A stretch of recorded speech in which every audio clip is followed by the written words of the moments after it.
अस्सलामुअलैकुम मेरी प्यारी सी यूट्यूब की फ़ैमिली, क्या हाल चाल है आप सबके। आई होप आप सब बिल्कुल ठीक होंगे। मैं भी बिल्कुल ठीक हूँ अल्हम्दुलिल्लाह से।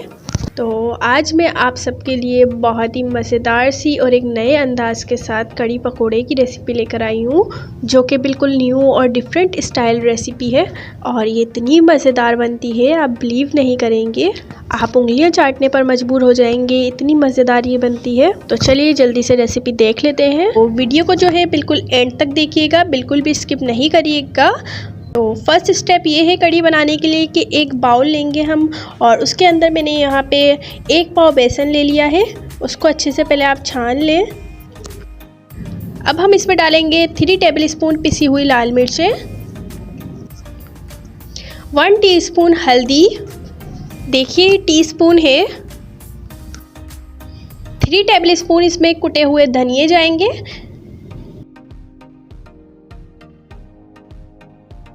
और अब जो है हमें एक जूसर ब्लेंडर लेना है। इस सब मसालों को हमने जूसर ब्लेंडर के अंदर डाल देना है। देखिए ये जो मग्गा है आधा किलो वाला है, हमने ये पूरा आधा किलो पानी इसके अंदर डाल देना है और इसको अच्छे से ब्लेंड कर लेना है।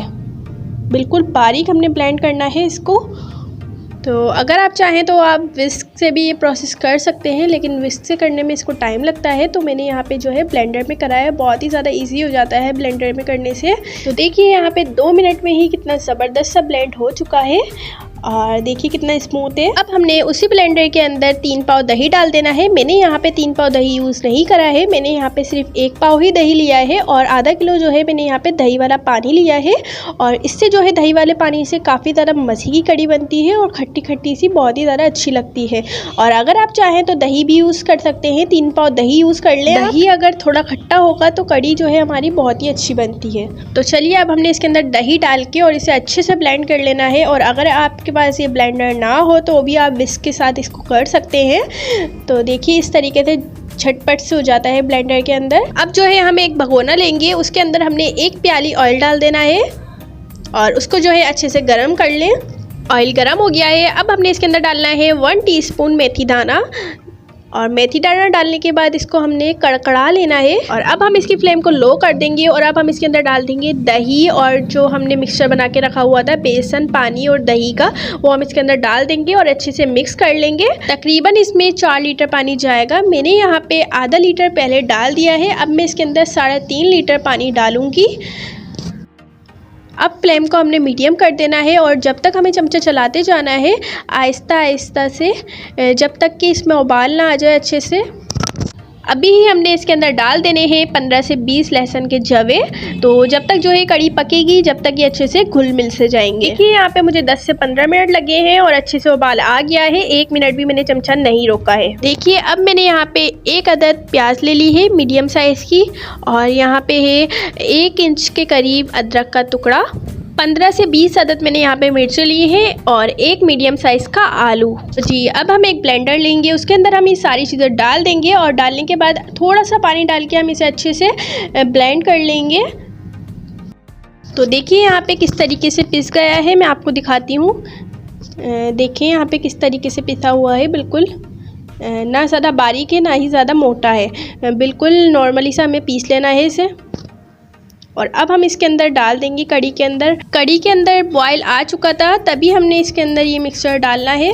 अब हमने मीडियम टू लो फ्लेम पे इस कड़ी को रख देना है पकने के लिए। अब हम पकोड़े बना लेते हैं। जब तक पकोड़े बनाने के लिए मैंने यहाँ पे आधा किलो बेसन ले लिया है और उसको जो है मैंने पहले अच्छे से छान लिया है। छान के ही आप बेसन को यूज़ करा करें। आप यकीन करें ये पकोड़े बहुत ही मज़ेदार से बनते हैं, इसका टेस्ट जो है बिल्कुल ही अलग आता है। अगर आप खाली पकोड़े भी खाएंगे वो भी काफ़ी ज़्यादा मज़ेदार से लगेंगे। 5 से 6 अदद हरी मिर्चें, जिसको हमने बारीक कट कर लिया है, बिल्कुल बारीक कटी हुई हरी मिर्चें हम इसके अंदर डाल देंगे। 2 टेबल स्पून खुश्क धनिया इसमें जाएगा, मोटा कुटा हुआ। हल्दी 1/4 टीस्पून इसमें डाल दें। अजवाइन 1/2 टीस्पून शामिल कर दें, बहुत ही मज़ेदार सा फ्लेवर आता है अजवाइन से। 1 टेबल स्पून इसमें नमक का शामिल कर दें। अब 1 टेबल स्पून इसमें ज़ीरा डाल दें। 1 मुट्ठी बराबर हमने इसके अंदर हरा धनिया डाल देना है। हरा धनिया से इसकी खुशबू बहुत ही अच्छी आती है। 2 टेबल स्पून इसमें हमने कुटी हुई लाल मिर्च डाल देनी है। अब हमने एक छोटी प्याज लेनी है, उसको हमने इस तरीके से बारीक बारीक सा चॉप कर लिया है। बारीक चॉप की हुई प्याज हम इसके अंदर डाल देंगे। तो जी अब हमने इसे अच्छे से मिक्स कर लेना है, पहले सारे इंग्रेडिएंट्स जो है ताकि अच्छे से मिक्स हो जाएं, फिर ही उसके बाद हम इसके अंदर पानी डालेंगे। तो देखिए इस तरीके से जो है हम जिस तरीके से पकोड़ों का मिक्सचर बनाते हैं उसी तरीके से हमने पकोड़ों का मिक्सचर बना लेना है, लेकिन इस मिक्सचर को हमने ज़्यादा पतला नहीं रखना है। तो इस तरीके से जो है हम पानी डालते जाएंगे थोड़ा थोड़ा करके और इसको अच्छा सा मिक्स कर लेंगे। इसके अंदर जो है बिल्कुल भी गुठलियाँ नहीं रहनी चाहिए, अच्छे से इसको मिक्स कर लेना है। तो देखिए फ्लेम हमने इतना रखना है, कढ़ी में जो है उबाल आ ही रहा है और इसे तकरीबन 1 घंटा हो चुका है पकते हुए। पकोड़े बनाने से पहले इसके अंदर 1 चुटकी सिर्फ मीठा सोडा डाल देना है और इसे अच्छे से मिक्स कर लेना है। तो देखिए बेसन को जो है हम इस तरीके से फेंटेंगे तो काफ़ी ज़्यादा हमारा बेसन अच्छे से मिक्स हो जाता है और गुठलियाँ भी इसके अंदर नहीं रहती हैं। देखिए अब पकोड़े बनाना स्टार्ट करते हैं। तो मैंने यहाँ पे एक पैन में ऑयल ले लिया है, ऑयल को जो है हमने गरम कर लेना है। देखें किस तरीके का मिक्सचर है ये, बहुत पतला हमने मिक्सचर नहीं रखना है। तो पहले हम डाल के देख लेते हैं कि हमारा ऑयल जो है अच्छे से गर्म हो गया है। तो यहाँ पे जो है मैंने 1 टेबल स्पून के हिसाब से हम 1 बाय 1 करके इसमें डाल देंगे सारे पकोड़े। और पकोड़ों को जो है हमने मीडियम टू लो फ्लेम पे ही हमने फ्राई करना होता है। अगर हम हाई फ्लेम पे इसे फ्राई करेंगे तो पकोड़े जो है अंदर से कच्चे रह जाएंगे। तो इसीलिए जो है हमने इसे मीडियम फ्लेम पे ही सब पकोड़ों को फ्राई कर लेना है। तो एक तरफ से जो है फ्राई हो जाए तो फिर हम इसे टर्न कर देंगे। तो देखिए यहाँ पे कितने ज़बरदस्त से हमारे पकोड़े फ्राई हो चुके हैं। 1 बाय 1 करके सारे पकोड़ों को हमने निकाल लेना है, ऑयल को बिल्कुल भी नहीं लेना। तो इसी तरीके से हम दूसरा बैच भी डाल लेंगे और इसी तरीके से हम फ्राई कर लेंगे सब पकोड़ों को। तो जी सारे पकोड़े जो हैं अच्छे से तैयार हो चुके हैं, देखिए कितने ज़बरदस्त लग रहे हैं। और अब हम देख लेते हैं कढ़ी को कि कढ़ी का क्या हाल है। तो देखिए यहाँ पे कढ़ी काफ़ी ज़्यादा जो है कढ़ी गाढ़ी भी हो चुकी है। और अब हम इसके अंदर डाल देंगे 2 टेबल स्पून नमक जो है आप अपने टेस्ट के हिसाब से ही डालिए। अब सारे पकोड़े जो है जितने भी हमने तैयार करे थे वो सब हम इस कढ़ी के अंदर डाल देंगे। और पकोड़े डालने के बाद हमने जो चमचा है कढ़ी के अंदर बहुत ही ज़्यादा एहतियात के साथ चलाना है और निकालते वक्त भी एहतियात से ही निकालना है। तो इस तरीके से जो है आपके पकोड़े कभी भी टूटते नहीं हैं और बिखरते नहीं हैं। तो अब जो है हमें इसका तड़का तैयार करना है। तो मैंने यहाँ पे 6 to 7 टेबल स्पून यहाँ पे मैंने ऑयल लिया था, उसको जो है पहले अच्छे से गर्म कर लें। फिर उसके बाद जो है हमने देखिए मैंने यहाँ पे क्या क्या लिया है, 2 टेबल स्पून मैंने यहाँ पे ज़ीरा लिया है। जो मैं आपको दिखा रही हूँ ये है हींग, और ये हमें इतनी सी ही लेनी है हींग।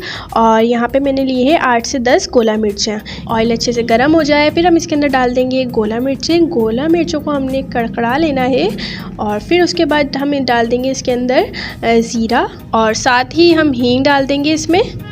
और इस तरीके से हम क्रश करके डाल देंगे हींग को। ज़ीरे को जो है हम कड़कड़ा लेंगे। और तो देखिए तड़का जो है बिल्कुल रेडी हो चुका है। अब हम इसको कढ़ी के अंदर डाल देंगे। तो देखिए लग रही है ना कढ़ी ज़बरदस्त सी, देखिए देखने में इसका कलर ज़बरदस्त सा आ रहा है और ये बहुत ही ज़्यादा मज़े की तैयार होती है कढ़ी। तो फ्रेंड्स अगर आपको मेरी आज की रेसिपी अच्छी लगी हो तो वीडियो को लाइक कर दीजिएगा। जो भी मेरे चैनल पे न्यू है जल्दी से अपने प्यारे से हाथों से चैनल को सब्सक्राइब कर दीजिएगा और बेल आइकन भी दबा दीजिएगा। और ज़्यादा से ज़्यादा अपनी फ्रेंड्स और फैमिली मेम्बर में इस वीडियो को शेयर करिएगा। अब मिलते हैं नेक्स्ट वीडियो में, जब तक के लिए अल्लाह हाफिज़।